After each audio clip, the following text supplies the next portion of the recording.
What's up guys, welcome back to the channel.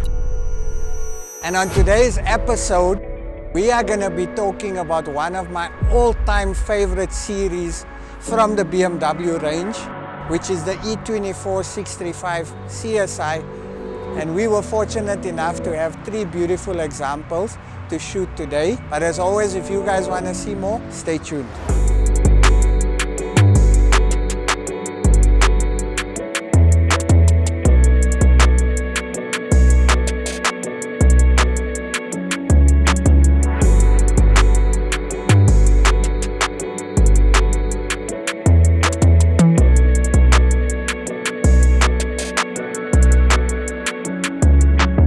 Now, if you're a BMW guy like I am, you definitely know that these cars played a significant role in BMW's history. These cars are dubbed the E24 635 and they came in a variety of variations. But let me take you guys a bit on a history tour and explain to you exactly why the 6 Series is such an important car for BMW.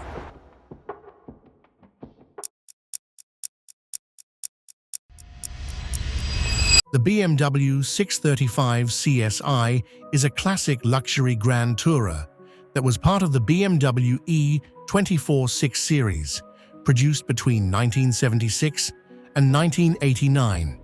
The 635CSi variant was introduced in 1978 and became one of the most popular models in the lineup.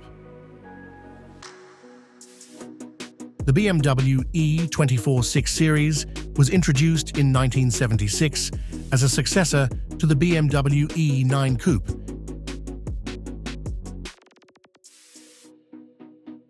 It was designed by Paul Bracq, featuring a long, sleek body with BMW's signature kidney grille and shark nose front end. Initially, BMW worked with Carman for production, but by 1977, all assembly moved in-house to BMW's Dingolfing plant. The BMW 635CSi debuted in 1978 as a performance-focused version of the 6 Series.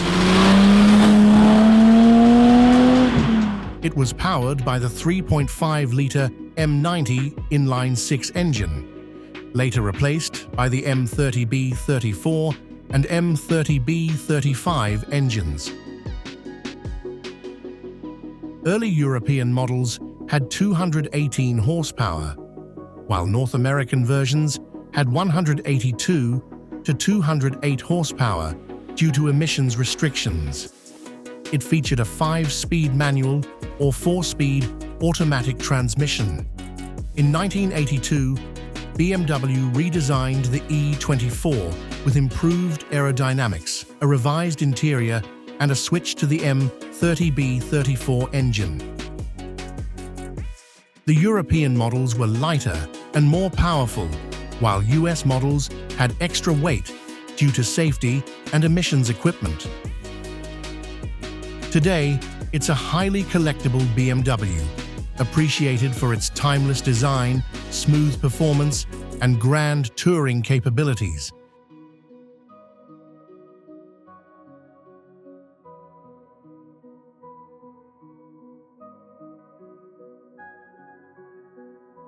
Now guys, I'm gonna be honest with you, right? I love my job. I love my job purely because I get to meet a lot of you guys. I also get the opportunity to work on some of my dream cars. And like I mentioned before, I'm a BMW guy. And I always love owning an E24 635. Personally, to date, I've owned about 5 of them. And I always make sure that I have one in my collection. Now, behind me is 2 635s that we had the opportunity to do some work on. And I'm gonna take you guys through some of the work that we did and also why it's one of the best cars to invest in now because their prices are starting to climb. But let's start with the one on my right-hand side.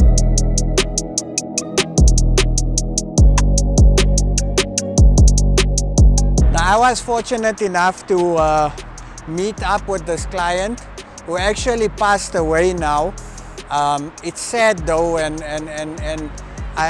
you know, it's actually an emotional thing standing and talking about this car now, because unfortunately the client did pass away, Peter. You know, so his family is now finishing up the restoration for him, and they are possibly thinking of selling the car. But when I met Peter, we had a lovely conversation, and we actually bonded on the fact that we really love the 635 CSi. And his objective was to take the 635 and freshen it up a bit. So some of the work that we did was definitely necessary, is that we gave the car a blow-over respray, which it definitely needed.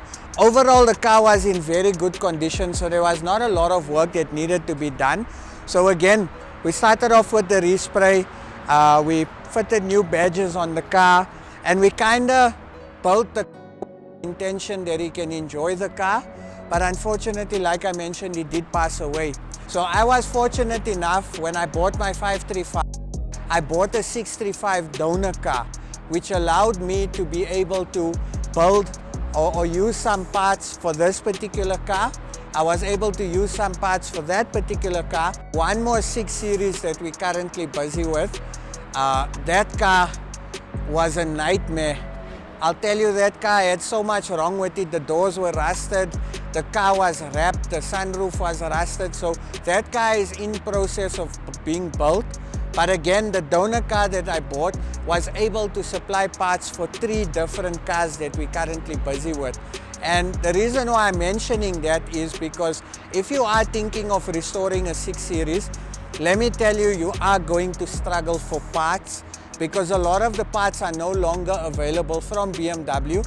So you're either going to buy them second-hand, or you're going to have to import them. Now when you import them, take into consideration that we have a very weak rand.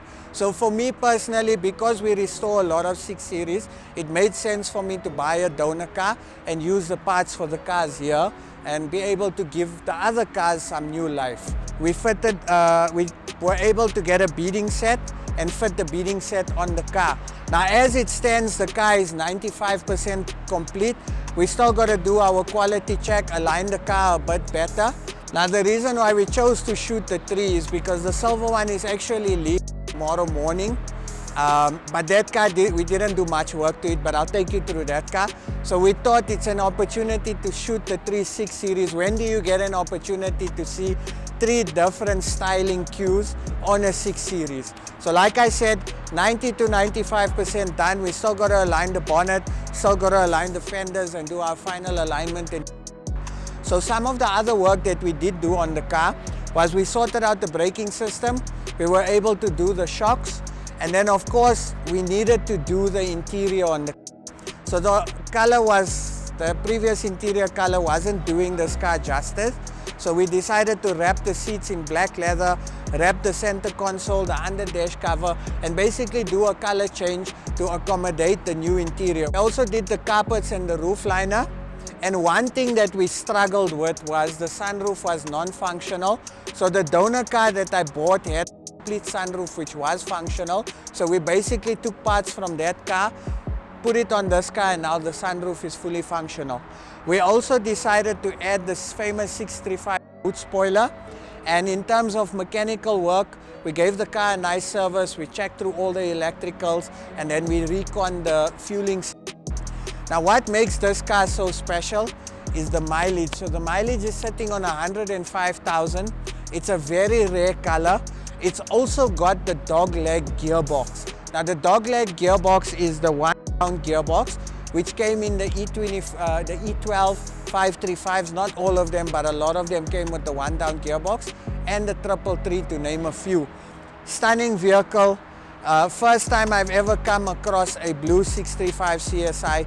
It's a pity that this car is going to be sold now, but I kind of understand why the family has decided to sell the car, because you know it's a sad memory, you know, and sometimes holding on to it will only make you more sad, you know. So there's also that perspective of looking at it.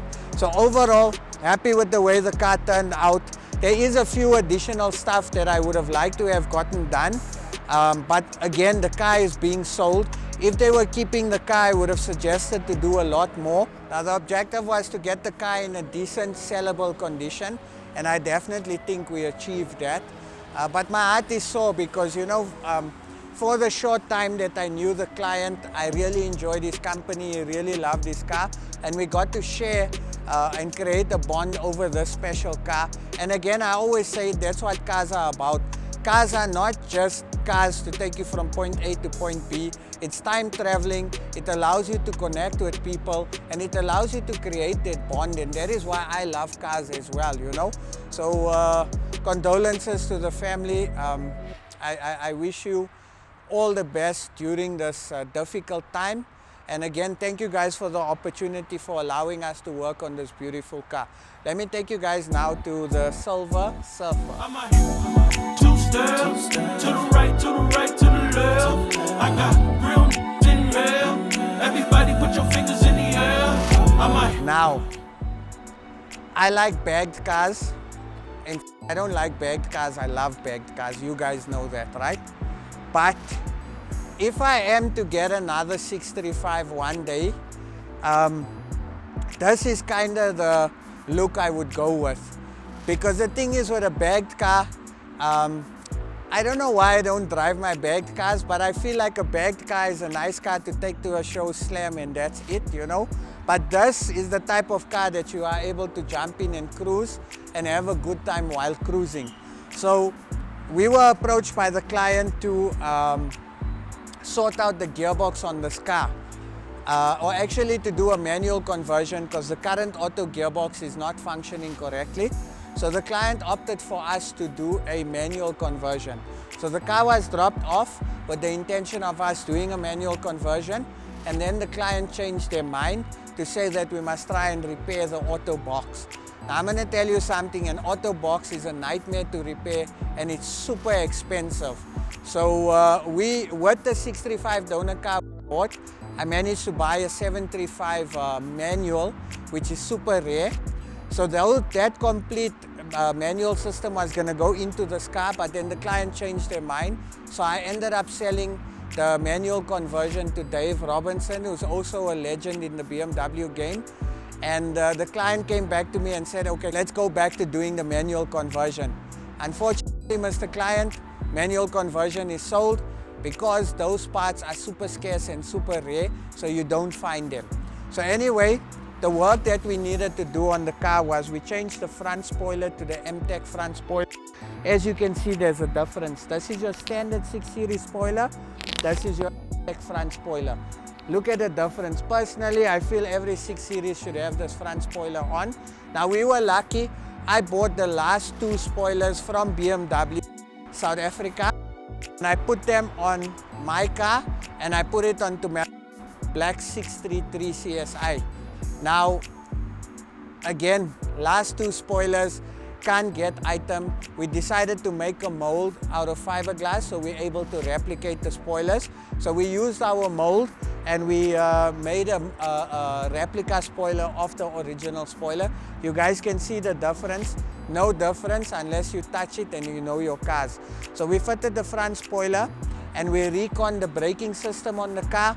We changed the hazard switch, we lowered the car to give it a bit more of an appeal, and then we also reconned power steering components on the vehicle. Now personally, this is one of the nicest, cleanest 6 Series I've ever come across, guys. And it, again, for me, being a lover of these cars, it's an absolute honor being able to work on these cars, you know. I mean, we currently have another 2 6 Series in the shop that we're restoring. So we're not only an E30 shop, we've got a very cool 735 IL. So there's a variety of BMW cars that we are fortunate enough to work on. So again, this is an amazing car. I love it. I think it's simple, it's nice and clean. So this vehicle will be leaving tomorrow and the owner will be sorting out some other stuff on the vehicle. Sharp, sharp. Sure, sure.